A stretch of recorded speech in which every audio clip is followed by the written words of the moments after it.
పేషెంట్కి నొప్పి లేకుండా మత్తిచ్చిన తర్వాత ఆపరేషన్ అయిపోయిన తర్వాత ఆపరేషన్ టైంలో కూడాను ఎటువంటి ఇబ్బంది కలగకుండా, ఎందుకంటే ప్రాణాలతో చెలగాటం ఆపరేషన్ అంటే కడుపు కోస్తారు, బ్రెయిన్ కోస్తారు, హార్ట్ కోస్తారు.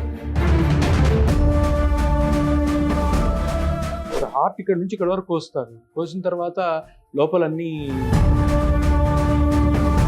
ఆపరేషన్ చేసేటప్పుడు మత్తిస్తున్నాం అంటే పెద్ద ఆపరేషన్స్కి రెస్పిరేషన్స్ ఆపేస్తాం, ఊపిరి ఆపేస్తాం.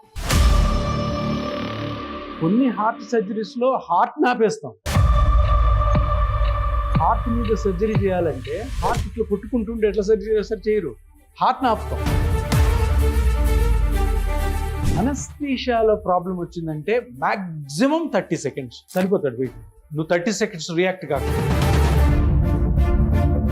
ఎప్పుడైనా కానీ సర్జరీ, పెద్ద సర్జరీ చేస్తున్నాం, చిన్న సర్జరీ చేస్తున్నాం, టక్కని రెస్పిరేషన్ ఆగిపోద్ది, టక్కని హార్ట్ ఆగిపోద్ది. హార్ట్ని మళ్ళీ నువ్వు సర్జరీ అన్నది మనిషిని కొయ్యడము, లోపలికి పోయడము, ఒకటి తీసేయడము, కొత్తది పెట్టడము, కుట్టడం కానీ ఇంకా ఏ ప్రాబ్లం అయినా రావచ్చు. ఆ ప్రాబ్లంలో ఆ పేషెంట్ ప్రాణాలన్నీ కూడా నీకు 30 secondsలోనే ఉంటాయి. అనస్థీషియా డాక్టర్కి 30 సెకండ్లలో నువ్వు రియాక్ట్ అయ్యావా, పేషెంట్ బతుకుతులా తెలుసు.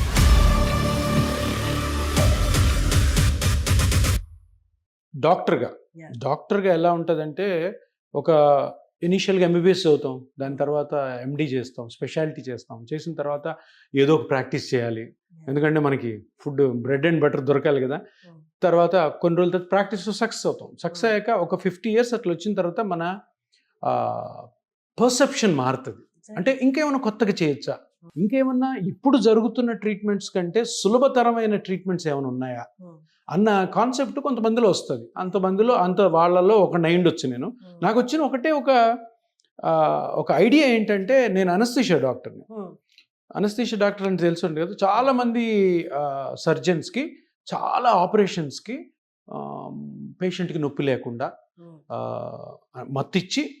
మత్తిచ్చిన తర్వాత ఆపరేషన్ అయిపోయిన తర్వాత ఆపరేషన్ టైంలో కూడాను ఎటువంటి ఇబ్బంది కలగకుండా, ఎందుకంటే ప్రాణాలతో చెలగాటం ఆపరేషన్ అంటే కడుపు కోస్తారు, బ్రెయిన్ కోస్తారు, హార్ట్ కోస్తారు, కుట్టుతారు లోపల. సో ఆ పని ఏదైతే సర్జన్ చేస్తున్నాడో ఆ టైం అంతా కూడా పేషెంట్ని హ్యాపీగా ఉంచి, హ్యాపీగా అంటే ఈ పెయిన్ ఫీల్ కాకుండా heart rate, respirations, kidney function, liver function, ఇతరత్ర అన్ని ఫంక్షన్స్ కూడా కరెక్ట్గా ఉండేటట్టు చూసి సర్జరీ అయిపోయి కుట్లు వేసిన తర్వాత మళ్ళీ రికవర్ చేయాలి. రికవర్ చేసిన తర్వాత నొప్పి ఉండకూడదు మళ్ళీ. ఇప్పుడు హార్ట్ ఇక్కడ నుంచి ఇక్కడ వరకు కోస్తారు, కోసిన తర్వాత లోపలన్నీ బైపాస్ చేసిన తర్వాత మళ్ళీ హార్ట్ని క్లోజ్ చేస్తారు. చేసిన తర్వాత మత్తు నుంచి రికవరీ చేయాలి. రికవరీ చేసిన తర్వాత ఆయన వైటల్స్ అంటే బ్లడ్ ప్రెషరు, తర్వాత పల్స్ రేటు, రెస్పిరేషన్స్ అన్ని మళ్ళీ తీసుకురావాలి. ఆపరేషన్ చేసేటప్పుడు మత్తు ఇస్తున్నాం అంటే పెద్ద ఆపరేషన్స్కి రెస్పిరేషన్స్ ఆపేస్తాం, ఊపిరి ఆపేస్తాం, ఊపిరి ఉండదు, ఓన్లీ హార్ట్ కొట్టుకుంటుంటుంది. కొన్ని హార్ట్ సర్జరీస్లో హార్ట్ని ఆపేస్తాం. హార్ట్ ఆపి, ఇప్పుడు హార్ట్ మీద సర్జరీ చేయాలంటే హార్ట్ ఇట్లా కొట్టుకుంటుంటే ఎట్లా సర్జరీ చేస్తారు, చేయరు, హార్ట్ని ఆపుతాం. సో హార్ట్ని ఆపి మళ్ళీ హార్ట్ని స్టార్ట్ చేయించాలా, రెస్పిరేషన్స్, బ్రీతింగ్ ఆపి బ్రీతింగ్ని మళ్ళీ స్టార్ట్ చేయించాలా. సో ఇంత ఉంటుంది అనస్థీషియా డాక్టర్. అందుకే డాక్టర్ అంటే దేవుళ్ళు అన్న పదం ఊరికే రాలేదేమో. పర్టికులర్గా ఇక్కడ ఇంపార్టెన్స్ జనాలకి తెలియని డాక్టర్ ఎవరంటే అనస్థీషియా డాక్టర్. హార్ట్ సర్జను నా హార్ట్ కోసి లోపల కుట్లేసి మళ్ళీ హార్ట్ని మళ్ళీ క్లోజ్ చేసి నన్ను బతికిచ్చాడు అనుకుంటారు, కానీ ఆ బ్రతికించడం వెనకాల ఎంతో ఇంపార్టెంట్ ఫ్యాక్టర్ ఎవరు అంటే అనస్థీషియా డాక్టర్. తెలియదు చాలా మంది జనాలకి, తెలియాలి కూడా అందరికీ. ఎందుకంటే ఇక్కడ నేను చెప్పాను కదా, ఇప్పుడు పేషెంట్గా మనం ఆపరేషన్ థియేటర్కి వెళ్తాం, మామూలుగా వెళ్తాం. నీకు నొప్పి లేకుండా చేయడం, నీ భయం లేకుండా చేయడం, నొప్పి లేకుండా మత్తి ఇవ్వడం, మత్తి ఇచ్చిన తర్వాత ఇంకా సర్జన్స్ ఇంకా వాళ్ళు ఇష్టం వచ్చినట్టు కోతలు ఉంటాయి కదా, ఇది కోయడం, అది కోయడం, అది కుట్టడం, ఇది కుట్టడం, ఇదంతా అయినప్పుడు నీకు తెలియకుండా చూసుకోవాలి. తర్వాత నీ వైటల్స్ అంటే బ్లడ్ ప్రెషర్, ఇవన్నీ కూడా నార్మల్గా ఉండాలి. టక్కని బ్లడ్ ప్రెషర్ పడిపోతుంటుంది కొన్నిసార్లు, టక్ టక్ టక్ టక్ థియేటర్ స్టాప్ అవుతుంది, మళ్ళీ హార్ట్ని పికప్ చేయాలి. హోల్ ఆపరేషన్ జరుగుతున్న ప్రాసెస్ లో మీరు థియేటర్లోనే ఉంటారు? థియేటర్లో కాదు, పేషెంట్ అతుక్కొని ఉంటాం.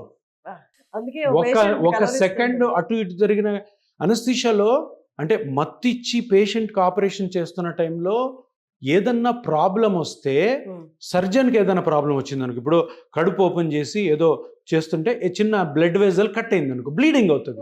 ఆయనకి టైం ఉంటుంది, ఎందుకంటే ఆ బ్లడ్ వెజల్ని ఇట్లా పట్టుకొని తర్వాత మళ్ళీ సూచర్ తీసుకొని నెమ్మదిగా వేసి, సో నీకు 1/2 అవర్ వరకు కూడాను ఎంత ప్రాబ్లం సర్జరీలు వచ్చినా కూడాను నీకు టైం ఉంటుంది.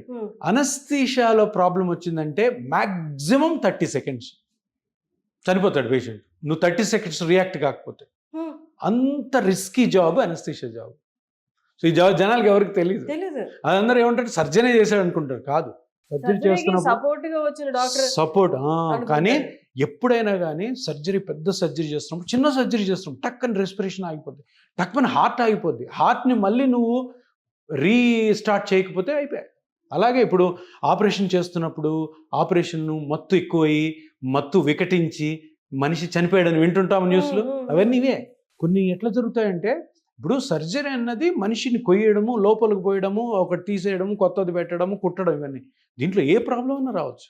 ఆ ప్రాబ్లంలో ఆ పేషెంట్ ప్రాణాలన్నీ కూడా నీకు 30 సెకండ్స్లోనే ఉంటాయి.